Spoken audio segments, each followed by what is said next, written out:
We traveled as far as Bohol before mag-join na fun run. So, patong limuang pa ko ito. Wala na ako na-maintain because of the schedule. Thank you, sister. But that's something for us Christians, is living our call in the world, pursuing God's will, or trying. Success is an earthly accomplishment. Rather, it's eternity in heaven with Jesus Christ. Every struggle we have is a difficulty or delay that slows us from reaching that goal. But it is possible to achieve the seemingly impossible feat with that all-consuming grace of God.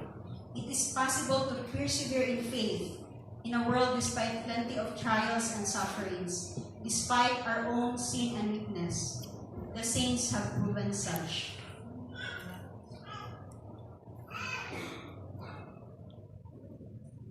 Lagi siya niligo.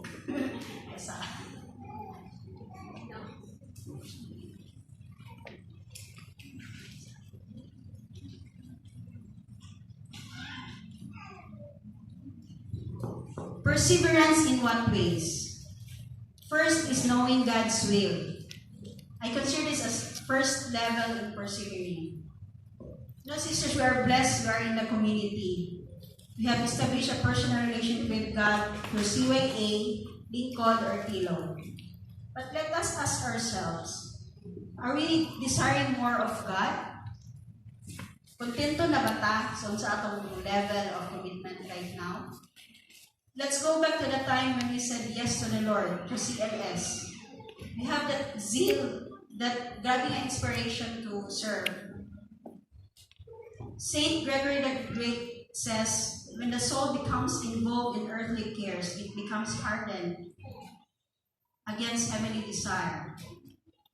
Love for things of the flesh breaks up the concentration of the mind. We know from our experiences that these words are true. Worldliness points to the comforts and conveniences and amenities of life at home and in the world. There is no such thing as a solid spiritual life without self-denial, sacrifice, and asceticism. Asceticism is self-discipline and self-denial.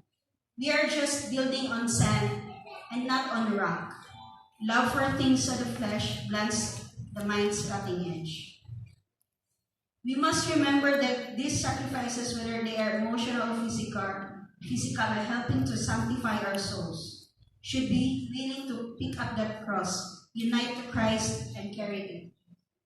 Whether we're facing anxiety, indiscernment, or frustration in our relationship, we persevere by keeping our hearts focused to God. Doing God's will. So ito na yung palaong may gaman. Go deeper in doing God's will. I believe you're already obeying God's will, God's commandments. But maybe God's commandments are burden to us. Hindi na po ito activity na sad. Activity na sad. Maybe it's our attitude that we must change. May personal sharing kanike before kapag reklamo ko, I am one of those na reklamo ko kay, I'm also working and kung akita na activities. But when I change my perspective, sisters, na that I gain in every activity that we have, it helped me a lot. Mas nakafocus ko na on the negative side na dugang siya sa kuha nga activity. But if I join every activity we have in the community, it refreshes my soul. And also, ako rin i-share, I stay at the back during assemblies.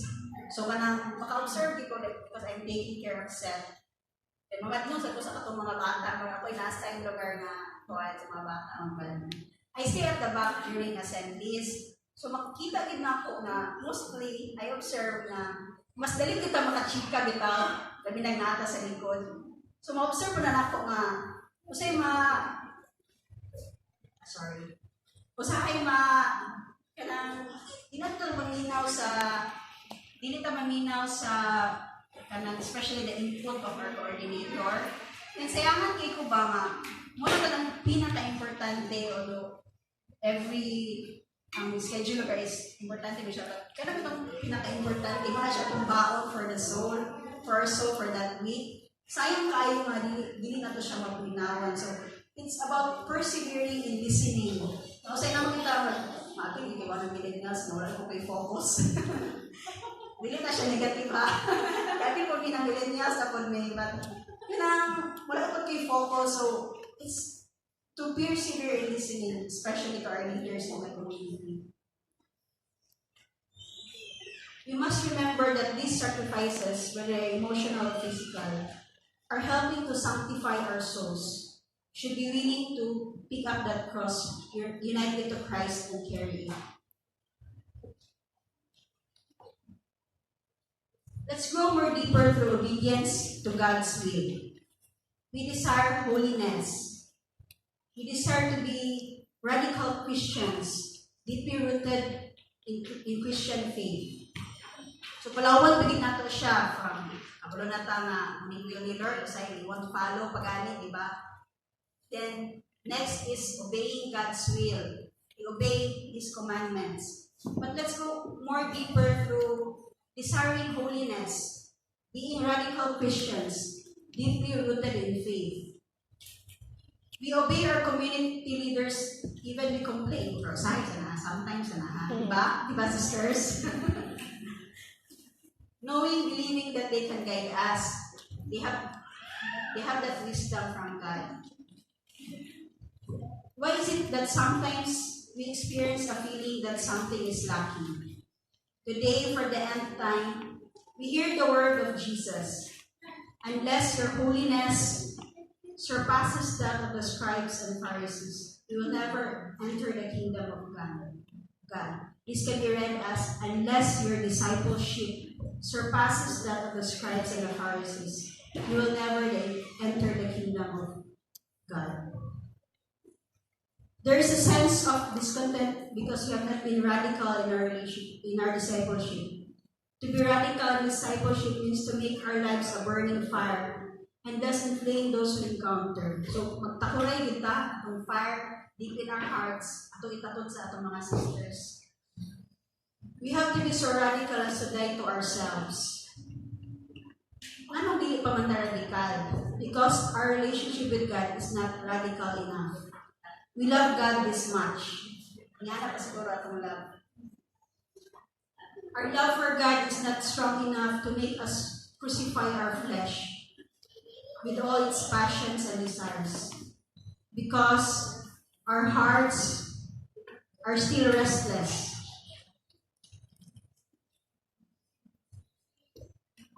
We are called to persevere in faith. Kailan ang mani niya? Kailan ni Dory? Sa Finding Nemo, and also Finding Dory. She just kept swimming. Padayon lang ta. Each of us is called to persevere in faith.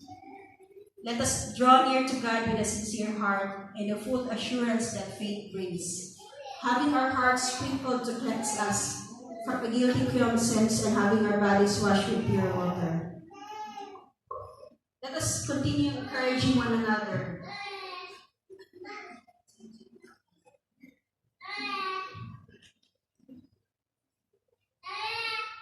Why do we need to persevere? Because we love and we need God. Because of His exceeding goodness to us. We are also grateful to God for all that He has done for us. We reciprocate to His unconditional love for us. So when we appreciate the things God has given us, mas lagi mo balos, diba? We appreciate our relationship with others when they are with us, especially in difficult times of our lives. This is vital in growing to your faith, and God wants His people to persevere no matter what happens. So we have to learn how to overcome obstacles, difficulties, trials, to experience victory in Christ. I-post in a picture because before this ordeal lang I grew up being a shy girl. Lagi ko kaulawon. Si Lord din na napagutang sa ako today. We are 5 siblings in our family. I am the middle child. I consider myself less talented, skilled, compared with my other siblings. Buotan ng yun ko. Buotan ng yun ko. Ako malikuan na kasi yung opinion ko. They always tease me nga, told me engot, tapos mga karaan na nga, nani-comment sa ona nga, engot sila siya ka na. Dali ano ko na kumihila, crying lady, gigay ko. So I feel nga ka ng, hindi ko nila tapos balay lagi, sumusuko ko na. When I entered college, ang papa na nag-vote sa mga course, we are not that rich. So siya na nag-decide na Central Mindanao University may mag-skwela pa na before I really started to be an accountant, maging ako ambition. But since wala may accountancy before sa CMU, so I decided to enroll in engineering. Gusto naman day, alam ako sa'yo. Gabi mo. But being an obedient child, I persevered. Lisod siya. Ako lang yung one at the benchmark was, if ma-fail ko, isa ka subject mo, strict with you. Thanks be to God, nakasurvive. But you know what? Ako yung i-share, ako yung ipakambong na wala ko yung pan-exam when I was active in CYA. Ako itong inactive ko. Sige ko, removal. Fast forward, since decided ko nga mag-accountant lagi, nag-deserve ko to work in a bank. So, dahil na po ito ma-story ang pagkuha ko sa land bank. So, God gave me land bank. Gusto ko mga simple ko, learn clinical work, sa ganda kong gusto kay as-stress kay ko sa engineering. Gusto ko simple lang, life door, gusto ko nanira. But you know, God will remove us from our comfort zone. So, para maghatag ko itong potential. So He gave me a very challenging work. Grabe ka stressful. Grabe ka busy, grabe ka stressful, tanan na. Pero I know nga, God has a purpose. I want to be an inspiration to my office mates. So kanina siya, muna na yung result sa stress. But before pagin-ana, grabe na gano'n. Gusto ko i-share about perseverance.